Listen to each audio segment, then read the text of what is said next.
Hello aspirants, welcome back to RRB preparation series. So this is part 11. ఇందులో మనం aptitude previous year questions discuss చేసుకుందాం.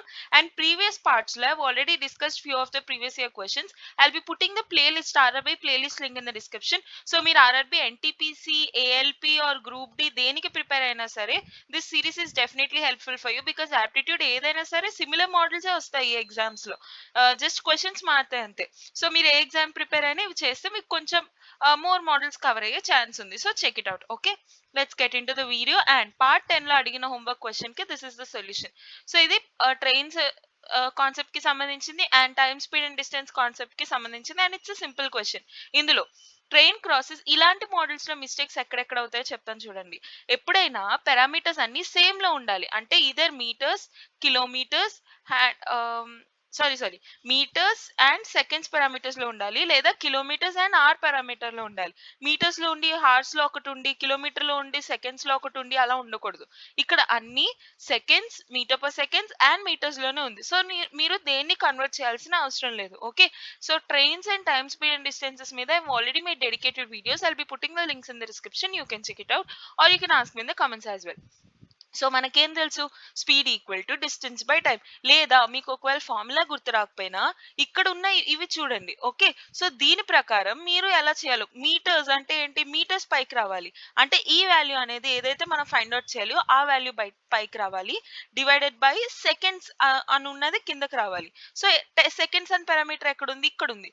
So 10 is equal to ఈ ఎబ్రివేషనే కదా మనం ఇలా రాసాం, సో అది ఈక్వల్ టు 25. ఇలా జస్ట్ ఇన్ కేస్ మీకు ఫార్ములా తెలియకపోతే ఎలా అని చెప్పి ఒక ఐడియా చెప్తున్నాను అంతే. ఓకే, యూనిట్స్ చూడడం వల్ల మీకు ఆన్సర్ లో ఒక్కొక్కసారి మీకు ఫార్ములా గుర్తు రాకపోయినా మేబీ మీరు ఆ వేలో వెళ్ళి మీరు సాల్వ్ చేయడానికి ఛాన్స్ ఉంటుంది. సో యూనిట్స్ చెక్ చేసుకోండి. ఓకే, అంతే. So 25 speed equal to distance ఎంత మనం ఫైండ్ అవుట్ చేయాలి, ఎక్స్ బై టైం ఎంత 10 సెకండ్స్. సో ఎక్స్ వాల్యూ ఎంత 25 into 10 250. Very simple question. Let's get into the video. Yeah. So 30 pens and 75 pencils were purchased for 390. If average price of pencil is rupees 2, then calculate the average price. So ఇది of pen. So ఈ question లో మీరు averages ఆ concepts అన్ని వాడొచ్చు, కానీ ఒక విషయం గమనించండి. ఇప్పుడు ఒక ఫర్ ఎగ్జాంపుల్ మీరు సమ్ చాక్లెట్స్ కొన్నారు. ఒక చాక్లెట్ ఏమో మీకు 2 రూపీస్ పడింది, ఇంకొక చాక్లెట్ 5 రూపీస్ పడింది, ఇంకొక చాక్లెట్ మీకు 7 రూపీస్ పడింది, ఇంకొకటి 4 రూపీస్ పడింది. ఆన్ అన్ యావరేజ్ మీరు చాక్లెట్ మీద ఎంత కవర్ చేశారు అంటే మీరు ఎలా చెప్తారు, somewhere a point in between, అంతే కదా. So 2 + 5 7, 7 + 7 14, 14 + 4 18. So 18/4 which is 4.5 I guess. 4 4s is 16, 4 5s 20. Yeah. So 4.5.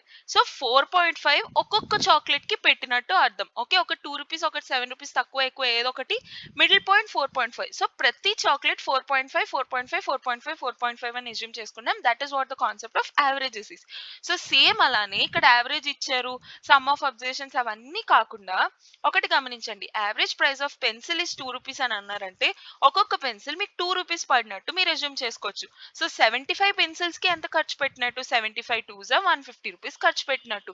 Total 390, అందులో 150 పెన్సిల్స్ ఖర్చు పెట్టారు. సో పెన్స్ కి ఎంత ఖర్చు పెట్టినట్టు, 390 - 150 విచ్ ఇస్ 240 రూపీస్ పెన్స్ కి ఖర్చు పెట్టారు. సో 240 రూపీస్ కి 30 పెన్స్ వచ్చాయంటే ఒక పెన్ ఎంత, బై 30. 0 0 3 8 24. సో ఒక్క pen cost 8 rupees. So average pen కి యావరేజ్ కాస్ట్ ఎంత, 8 rupees. Simple. Let's go to the next one. So ఇది సెట్స్ కాన్సెప్ట్ కి సంబంధించింది. ఈ వెన్ డయాగ్రామ్ ప్రకారం మనం కొన్ని క్వశ్చన్స్ ఇచ్చారు, దాన్ని మనం సాల్వ్ చేయాలి. ఒకటి, ఎప్పుడైనా సరే వెన్ డయాగ్రామ్స్ కి రిలేటెడ్ కొన్ని ప్రాబ్లమ్స్ ఉంటాయి. లైక్ ఫర్ ఎగ్జాంపుల్ చెప్తాను చూడండి. యా, ఈ క్వశ్చన్ ఉందా, ఇలాంటి క్వశ్చన్స్ ని మనం అలానే సేమ్ వెన్ డయాగ్రామ్స్ వేసి సాల్వ్ చేస్తాం. అండ్ ఈ రిలేటెడ్ కూడా మనకు చాలా క్వశ్చన్స్ అడుగుతారు. సో మీకు ఈ కాన్సెప్ట్ కొంచెం క్లియర్ అవ్వడానికి అవి included this question. Okay, so ఈ క్వశ్చన్ అడిగారు ప్రీవియస్లీ, బట్ ఈ క్వశ్చన్ మీరు తెలుసుకుంటే మీకు ఈ కాన్సెప్ట్ కొంచెం క్లియర్ అవుతుందని. సో ఈ పోర్షన్ ఫుట్బాల్ కి సంబంధించింది, ఈ పోర్షన్ క్రికెట్ కి సంబంధించింది, ఈ పోర్షన్ బాస్కెట్బాల్ కి సంబంధించింది. ఇప్పుడు which region represents the set of people who play football and basketball? So football and basketball but not cricket.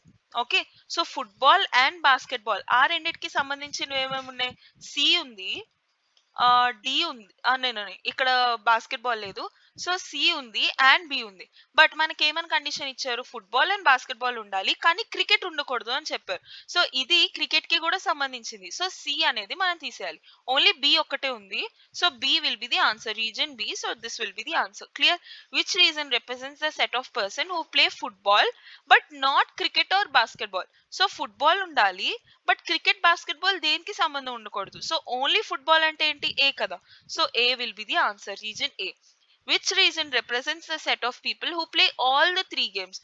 All the three games ఎవరు ఆడుతున్నారు, సి డి ఉందనుకో, ఓన్లీ ఫుట్బాల్ అండ్ క్రికెట్ ఆడుతున్నారు కానీ basket ball లేదు. ఇది ఈ రెండు but this one లేదు. ఇది ఈ రెండు బట్ దిస్ వన్ లేదు. ఓకే, సో దిస్ సి అనేది ఈ త్రీ వాటికి కామన్ ఇంటర్సెక్షన్ కింద ఉంది. సో ఈ సి సెట్ ఆఫ్ పీపుల్ ఎవరైతే ఉన్నారో they play football, cricket and basketball. Okay, so reason C ఎక్కడైతే ఉందో option B, this will be the answer. Let's go to the next one. Hemant said to Netik, the boy playing with the football is the younger of these two daughters of the wife. Daughters of my father's wife. How is the boy playing football related to Hemant? ఇప్పుడు ఇది blood relations కి concept కి సంబంధించింది. And ఈ concept లో మనకి diagrams draw చేసుకోవడం వల్ల ఈజీగా సాల్వ్ చేయొచ్చు. ఫస్ట్ థింగ్, టైం సేవ్ చేయొచ్చు. సెకండ్ థింగ్, అండ్ ఎర్రర్స్ ని మనం రెడ్యూస్ చేయొచ్చు. ఎందుకంటే బ్లడ్ రిలేషన్స్ లో మెయిన్ గా మనం ఎజ్యూమ్ చేసుకుంటాం like my father some relation కింద. కానీ దానివల్ల some times it might prone to errors. అలా కాకుండా మీరు డయాగ్రమాటిక్ రిప్రజెంటేషన్ లో గీసుకుంటే, డ్రా చేసుకుంటే మీకు సింపుల్ గా ఇంకా సాల్వ్ చేయడానికి స్కోప్ ఉంటుంది. Okay, so and one more thing, circle తో వి రిప్రజెంట్ ఫీమేల్, బాక్స్ తో we represent male, and double line తో వి రిప్రజెంట్ కపుల్ అన్నమాట. అండ్ అంటిల్ అండ్ అన్లెస్ మనకి జెండర్ రిప్రజెంట్ చేస్తే కానీ మనం జెండర్ ని అజ్యూమ్ చేసుకోకూడదు. అంటే ఫర్ ఎగ్జాంపుల్ ఇక్కడ హేమంత్ ఉంది, హేమంత్ అనేది బాయ్ నేమ్. సో ఖచ్చితంగా హేమంత్ మేల్ అవుతారు అని మనం కన్సిడర్ చేసుకోకూడదు. మనకు ఎంతవరకు అయితే ఈక్వేషన్స్ ఇస్తారో, క్వశ్చన్ లో ఏమైతే ఇస్తారో అది మాత్రమే ట్రూ అని మనం అజ్యూమ్ చేసుకొని దాని ప్రకారమే సాల్వ్ చేయాలి. So Hemant gender until and unless వాళ్ళు ఇస్తే కానీ మనం మేల్ అని అజ్యూమ్ చేసుకోకూడదు. ఓకే, సో సమ్ టైమ్స్ ఒకవేళ మనకి రిలేషన్ తెలుసు వాళ్ళిద్దరికి మధ్య, కానీ ఒకరి జెండర్ మనకి స్పెసిఫై చేసి చెప్పలేదు అని అన్నప్పుడు కాన్ బి డిటర్మైన్డ్ అనే రాయాలి, ఈవెన్ దో మనకి రిలేషన్ తెలిసినా సరే. Okay, so that is what some tricks about blood relations. So దీని ప్రకారం మనం డయాగ్రామ్ డ్రా చేసుకోవడమే. మై ఫాదర్, సో మై తో స్టార్ట్ అవుతుందా, ఈ స్టేట్మెంట్ తో స్టార్ట్ చేయాలి. హేమంత్ కదా చెప్తున్నారు, so my father's wife. So మీ ఇక్కడ ఉన్నారు హేమంత్, వాళ్ళ father we represent with box because father male కాబట్టి. అండ్ వాళ్ళ వైఫ్ అంటే ఏంటి, వాళ్ళ కపుల్ కదా. సో డబుల్ లైన్ తో మనం రిప్రజెంట్ చేస్తాం. Wife is a female, so circle తో మనం రిప్రజెంట్ చేస్తాం. వాళ్ళ నేమ్స్ మనకు తెలియదు కాబట్టి we are not representing any names. Okay, daughter of my father's wife అంటే మా ఫాదర్ వాళ్ళ వైఫ్ వాళ్ళ డాటర్ అంటే ఏంటి, నాకు సిబ్లింగ్ అవుతారు. ఓకే, హేమంత్ అనే వాళ్ళు మేల్ అనుకో, అప్పుడు ఈ పర్సన్ ఎవరైతే ఉన్నారో వాళ్ళకి బ్రదర్ అవుతారు, ఫీమేల్ అయితే సిస్టర్ అవుతారు. ఓకే, సో తిన జెండర్ మాత్రం మనకు తెలుసు, డాటర్ అని ఇచ్చారు కాబట్టి. సో సర్కిల్ తో we represent. Okay, the boy playing with the football is the younger of two brothers of daughter of అంటే దిస్ పర్సన్ కి టూ బ్రదర్స్ ఉన్నారు. ఓకే, అందులో ఒకరు హేమంత్ అవ్వచ్చు. Okay, if Hemant is a male, తినొక బ్రదర్ అండ్ ఇంకొక some other brother ఉండొచ్చు. లేదా హేమంత్ ఒకవేళ ఫీమేల్ అయి ఉంటే తినకి ఇంకా ఇద్దరు బ్రదర్స్ ఉండొచ్చు, హేమంత్ ఫీమేల్ అయి ఉండొచ్చు. బికాస్ టూ బ్రదర్స్ అని వాళ్ళు చెప్పారు. ఓకే, అంటే ఇద్దరు బాయ్స్ ఉన్నారని మనకు తెలుసు, కానీ నెంబర్ ఆఫ్ గర్ల్స్ ఎంతమందో తెలియదు కదా. ఓకే, సో ఇక్కడ హేమంత్ రిలేటెడ్ ఏమైనా క్వశ్చన్స్ అడిగి ఉంటే మీరు దాని ప్రకారం ఆన్సర్ చేయాలి. Okay, number of children they have అంటే కన్ఫర్మ్ 3 అని మనం చెప్పలేం. ఓకే, బికాస్ హేమంత్ ఫీమేల్ అయితే 4 చిల్డ్రన్ ఉన్నట్టు, 2 boys and 2 girls. Hemant male అయి ఉంటే 3 చిల్డ్రన్ ఉన్నట్టు. ఓకే, దాన్ని బట్టి మీరు జెండర్ వాళ్ళు చెప్పలేదు కాబట్టి మీరు చూసుకోవాలి. ఓకే, వాళ్ళు ఏమన్నారు, boy playing football related to Hemant అంటే హేమంత్ కి ఆ బాయ్ ఏమవుతారు అని అడుగుతున్నారు. ఓకే, సో హేమంత్ వాళ్ళ సిస్టర్ వాళ్ళ బ్రదర్ అంటే ఎలా అయినా హేమంత్ కి బ్రదరే అవుతారు. ఆ పర్సన్ కి హేమంత్ ఏమవుతారు అంటే మనకు తెలియదు, బికాస్ హేమంత్ జెండర్ మనకు తెలియదు. కానీ హేమంత్ కి ఆ పర్సన్ ఏమవుతారు, బ్రదర్ అవుతారు, బికాస్ మేల్ అని మనకి తెలుసు.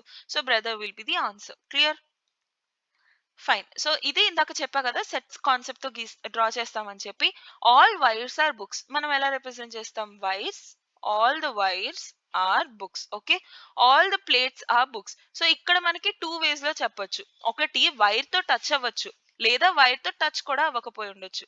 లైక్ వైర్ ఇలా ఉందనుకో, ప్లేట్స్ ఇలా ఉంది, అండ్ బుక్స్ ఇక్కడ ఉంది.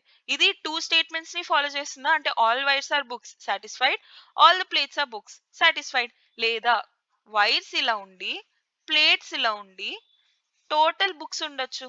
ఇలా అయినా సరే కండిషన్ సాటిస్ఫై చేస్తుందా లేదా? ప్లేట్స్, వైర్స్, బుక్స్ ఇలా అయినా సాటిస్ఫై చేస్తుందా లేదా? వైర్స్, ప్లేట్స్, బుక్స్ ఇలా అయినా సాటిస్ఫై చేస్తుందా?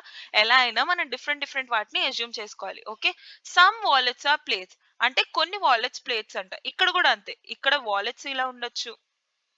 ఓకే, లేదా ఈ వైర్స్ కి కూడా కనెక్ట్ అవుతూ వాలెట్స్ ఉండొచ్చు. అలా ఉండలేదు, అలా ఉంటది అని మనకు మెన్షన్ చేయకపోయినా సరే అలా ఉండదు కన్ఫర్మ్ గా అని కూడా మనకు మెన్షన్ చేయలేదు కదా.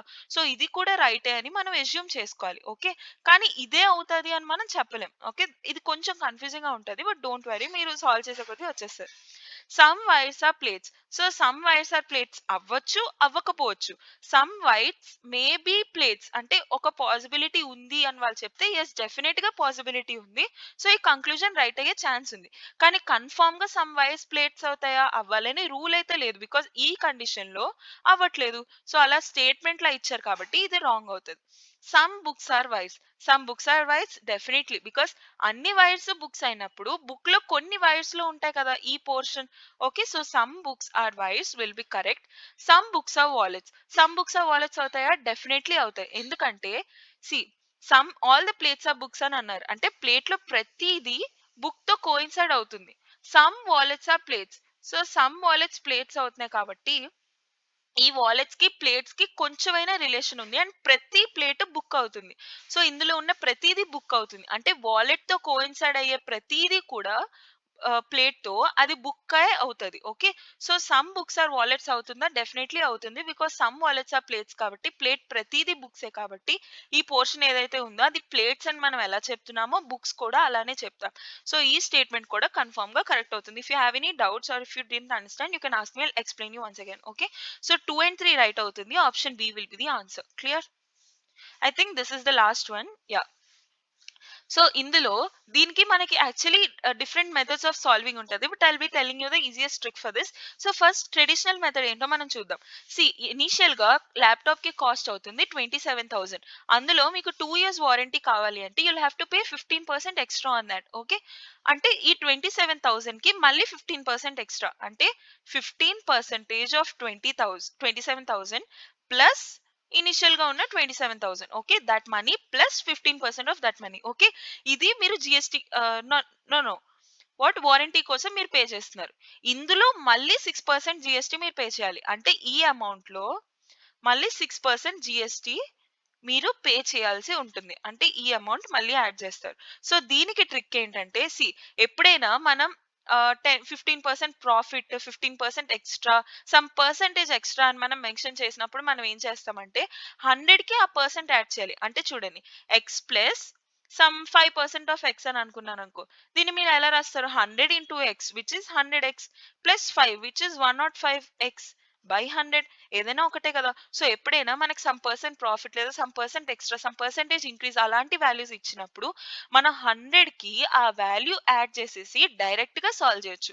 సో ఇందాక నేను ఏదైతే మీకు ఈక్వేషన్ చెప్పానో దాన్నే మీరు సింపుల్ గా ఇలా రాయొచ్చు దట్ 100కి 15 యాడ్ చేస్తే ఎంత? 115%. ఈ కాన్సెప్ట్ మీకు ఒకవేళ డౌట్ ఉంటే you can ask me, I'll explain you in detail. Okay, so 115% of 27,000 indicates the 15% increase of 27,000. దీన్నే మీరు ఇంకొక విధంగా ఎలా చెప్పొచ్చు అంటే 115% ఆఫ్ 27,000 ని 100% ఆఫ్ 27,000. ఓకే, అంటే full of 27,000 plus 15% of 27,000. Okay, so 100 plus 15 అంతా 115% ఆఫ్ 27,000. ఓకే, సో ఇది మీరు పే చేస్తున్నారు ఫర్ వారంటీ. ఈ అమౌంట్ లో మళ్ళీ ఇంకొక 6% ఇంక్రీజ్. సో దాన్ని మీరు ఎలా రాస్తారు? 106% ఆఫ్ 115% ఆఫ్ 27,000. సింపుల్ ఒక్క ఈక్వేషన్ లో మీకు వచ్చింది. దీన్ని మీరు క్యాన్సిల్ చేసుకొని సాల్వ్ చేస్తే ఆన్సర్ వచ్చేస్తుంది. Three zeros cancel, 3 zeros cancel, 5 2s are 10, 5 2s are 10, 5 3s are 15, 2 1s are 2 5s are 10, 2 3s are 6. Okay, ఇప్పుడు మీరు ఒకటి గమనించాలి, మీ దగ్గర ఇప్పుడు టైం లేదు, టైం అయిపోయింది, మీరు ఏదో ఒకటి మార్క్ చేయాలి. ఇప్పుడు ఏం చేస్తారు? లాస్ట్ లో యూనిట్ ప్లేసెస్ చూడండి, 3 3s are 9, 9 7s are 63. So unit place లో కన్ఫర్మ్ గా 3 ఉండాలి. సో ఈ ఆప్షన్ మీకు పోతుంది, ఈ ఆప్షన్ పోతుంది. ఓన్లీ ఈ 2 ఆప్షన్స్ మాత్రమే మీ దగ్గర రిమైనింగ్ ఉంటుంది. సో ఈ 2 ఆప్షన్స్ లో ఏది రైటో మీరు చెక్ చేసుకోవాలి. ఒకవేళ మీకు టైం లేదు అంటే ఈ రెండిట్లో ఏదో ఒకటి పెట్టేయండి. మీకు అట్లీస్ట్ రైట్ అయ్యే ప్రాబిలిటీ ఇంక్రీజ్ అవుతుంది. లేదు అనుకుంటే మీరు సాల్వ్ చేసుకోండి మీ దగ్గర టైం ఉన్నప్పుడు. Okay, so 53 into 23, 3 3s are 9, 5 3s are 15, 3 2s are 6, 15 plus 6 is 21, 2, 5 2 is 10, 11 12, 1 2 1 9 into 27, 9 7s are 63 6, 7 1s are 7, 7 plus 6 13 1, 14 1 15, 1 7 1s are 7 plus 1 8, 9 2s are 18 1, 2 1s are 2 plus 1 3, 2 2s are 4, 2 1s are 2. Okay, so 3, 8 plus 3 is 11, 1 1, 5 plus 3 8 plus 1 9, 8 9 10 11 12 1 2 plus 1 3. So 32,009 1 3. Okay, so 33,000 32,913 will be the answer. Clear? So this will be a homework problem. Now try this question and let me know the answer in the comment section, and then solution మనం next video లో చూద్దాం. And I've made dedicated videos on aptitude and how to start aptitude especially for beginners, and ఎలా practice చేయాలి. తర్వాత aptitude specific topics like work and time tricks కానీ, time speed and distance, averages, అలాంటి topics percentages అవన్నీ I've made dedicated videos. I'll be putting all the links in the description, and Cognizant preparation series also. So if you're preparing for any of those, you can check it out. And if you really like the content, please do give us a like and consider subscribing for regular updates. So see you tomorrow. Bye.